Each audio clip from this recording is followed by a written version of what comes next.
Every gilded cage is built with walls of comfort. The only question is what you're paying for them.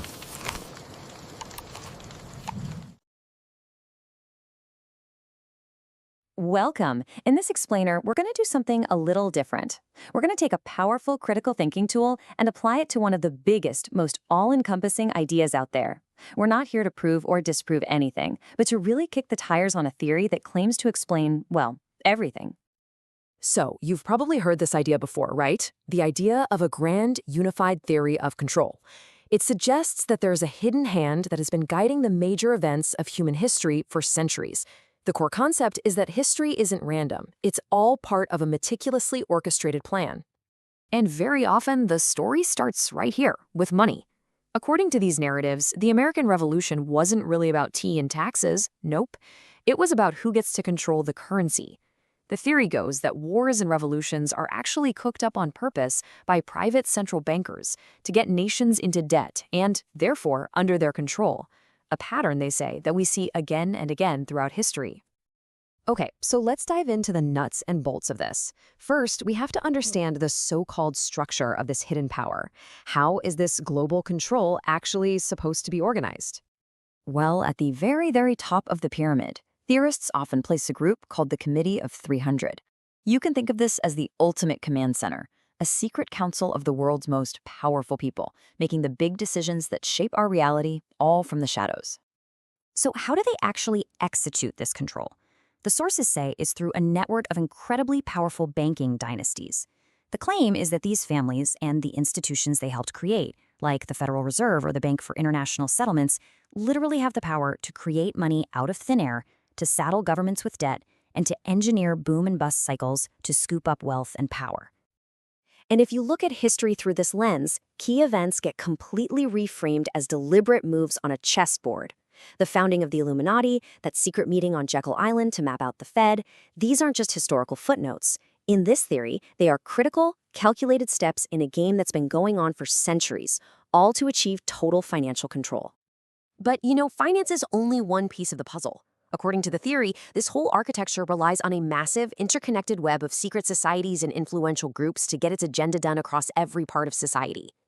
And this network is supposedly huge. We're talking everything from ancient, esoteric orders like the Golden Dawn to modern think tanks like the Council on Foreign Relations.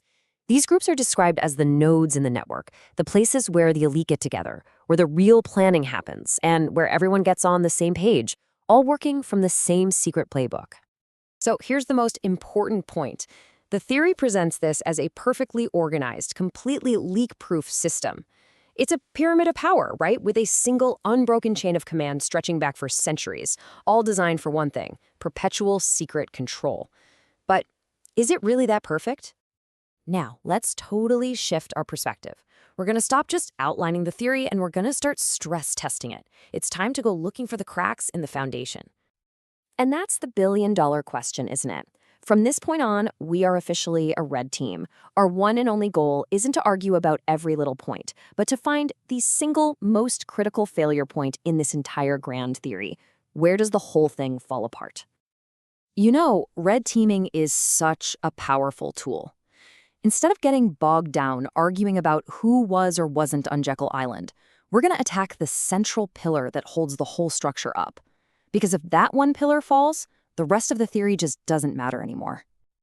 And here it is, the theory's greatest strength, this idea of a single, secret, unbroken chain of command going back for centuries, is also, ironically, its single greatest vulnerability. See, this is where the perfect theory crashes right into messy reality. The theory requires perfection. It needs unbroken bloodlines, a perfectly preserved secret plan, and absolute, unquestioning loyalty. But what does all of human history show us? The exact opposite. Power fractures, secrets get out, and people are, they're human. They're ambitious, they make mistakes, and they rebel. This is such a perfect example. The Merovingians are often brought up in these theories as a sacred bloodline, right at the heart of the whole conspiracy. But what does their own history tell us? They couldn't even keep their kingdom together for one generation. They were constantly splitting up their power among their sons, proving that human nature, rivalry, ambition, simple family squabbles, always, always gets in the way of a perfect perpetual plan. And that one crack right there leads us to an even bigger problem. When you look really closely at the theory's own source material, you don't find a world with one conspiracy. You find a world with many.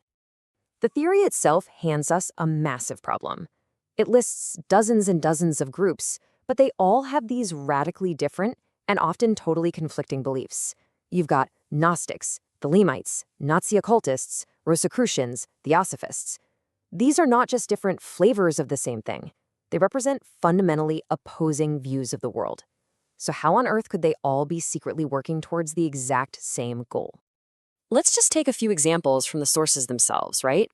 The Nazi Ahnenerbe was all in on a specific racial ideology. The Golden Dawn was focused on individual spiritual magic, and the Jesuits, as the sources describe them, are sworn to advance the power of the papacy.